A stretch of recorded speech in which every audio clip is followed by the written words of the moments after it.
तो मतलब जैन एआई के इम्पोर्टेंट कंसेप्ट में से हैं Jain AI interview question and answer. तो जैन एआई क्या है, मतलब यहाँ पे सबसे पहले है आर्टिफिशियल इंटेलिजेंस एआई।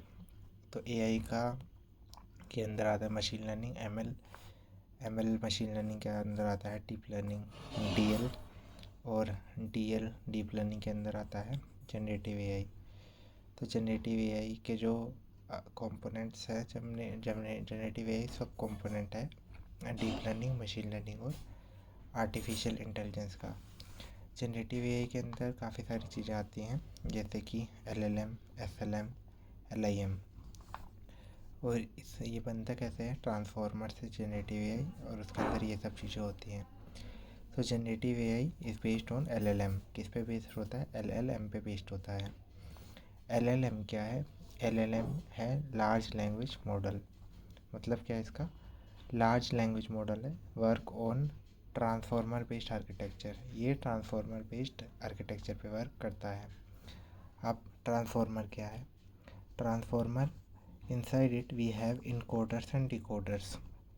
इसके अंदर हमारे होते हैं इनकोडर्स और decoders use to create LLM.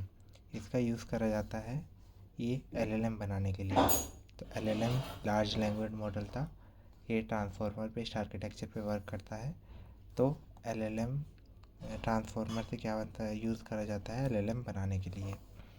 SLM क्या है, एसएलएम जैसे लार्ज लैंग्वेज मॉडल है, ऐसे ही स्मॉल लैंग्वेज मॉडल है एसएलएम। एलआईएम क्या है, एलआईएम है लार्ज इमेज मॉडल। ये बेस्ड होता है विजन ट्रांसफॉर्मर पर।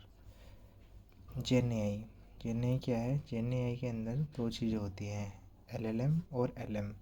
पहले एलएम हुआ करता था लैंग्वेज मॉडल, तो उसके अंदर बहुत सारा डेटा ऐड करा गया, तो फिर हो गया ये लार्ज लैंग्वेज मॉडल।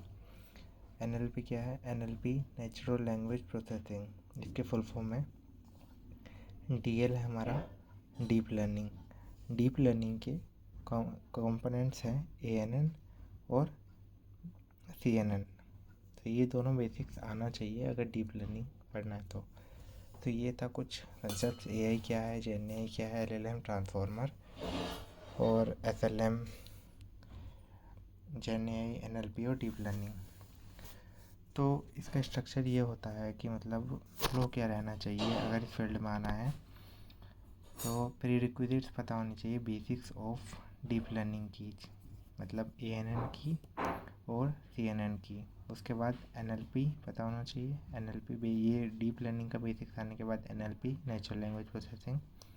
जब ये दोनों प्री रिक्विजिट हो जाए उसके बाद आ सकते हैं ट्रांसफॉर्मर पे और फिर एलएलएम पे, फिर जनरेटिव एआई मॉडल हमें सीखना है। और इसमें कुछ इंपॉर्टेंट कंसेप्ट्स की बात कर रहे हैं तो एक रैग इंपॉर्टेंट कंसेप्ट होता है, रैग की फुल फॉर्म है रिट्रीवल आर्गुमेंटेड जनरेशन। और भी कुछ इंपॉर्टेंट कंसेप्ट है लाइक फाइन ट्यूनिंग करना मॉडल्स की। ये क्या करा, इसमें क्या करते हैं, on the top of foundation agent vector database model. Fine tuning जो करी जाती है फाउंडेशंस मॉडल की करी जाती है, मतलब जो ऑलरेडी पहले से बने हुए मॉडल्स हैं, प्री बिल्ट मॉडल है, उनकी फाइन ट्यूनिंग करी जाती है उनको इम्प्रूव करने के लिए। और इम्पोर्टेंट कंसेप्ट है, एजेंट्स पता होना चाहिए, वेक्टर डेटाबेस, कुछ हमारे फ्रेमवर्क हैं इंपॉर्टेंट फ्रेमवर्क्स लाइक लैंगचेन और एलामा इंडेक्स। उसके बाद हमारे कंसेप्ट आते हैं जैसे कि डेवऑप्स, उसके बाद एमएलओप्स, ये मशीन लर्निंग के लिए, ये एलएलएम ओप्स, ये एलएलएम के लिए। ये एक खुद में एक फील्ड है बट थोड़ा इनका बेसिक्स पता होना चाहिए। तो एक जॉब डिस्क्रिप्शन में मोस्टली क्या क्या चीज़ें पूछी जाती हैं जनरेटिव एआई से रिलेटेड, तो इसमें कोर स्किल्स पूछी जाती हैं जैसे कि LLM large language model, deep learning concepts पूछे जाते हैं, वेक्टर डेटाबेस, लैंगचेन, ये लैंगचेन इंपॉर्टेंट कंसेप्ट है, रैक इंपॉर्टेंट कंसेप्ट है, फाइन ट्यूनिंग। और ये 50% ये पूछा जाता है, 50% पूछा जाता है बेसिक्स जैसे कि मशीन लर्निंग का बेसिक्स, डीप लर्निंग का बेसिक्स। पाइथन मैंडेटरी है, किसी भी एक प्रोग्रामिंग लैंग्वेज आनी ज़रूरी है, पर जैसे कि पाइथन, कोई और लैंग्वेज आती है तो इसमें स्विच कर सकते हैं पाइथन में। उसके बाद आर्टिफिशियल न्यूरल नेटवर्क, इसको बोला था हमने ANN, जो डीप लर्निंग का पार्ट है। उसके बाद MLOps, जो हमने यहाँ कवर करा था। उसके बाद ट्रांसफॉर्मर आर्किटेक्चर पता होना चाहिए, BERT, GPT generative pretrain transformer, LLM model, Mistral और Llama framework, Hugging Face framework है, ये ओपन सोर्स है।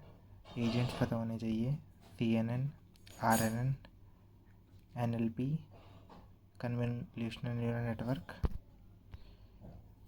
और RNN, NLP, natural language processing, embedding, ये इंपॉर्टेंट कंसेप्ट है। फिर टोकनाइजेशन में जैसे कि पता होता है एक टोकन में 4 वर्ड्स होते हैं हमारे, तो इसका एक अलग कॉन्सेप्ट है, तो बेसिकली एम्बेडिंग आना चाहिए।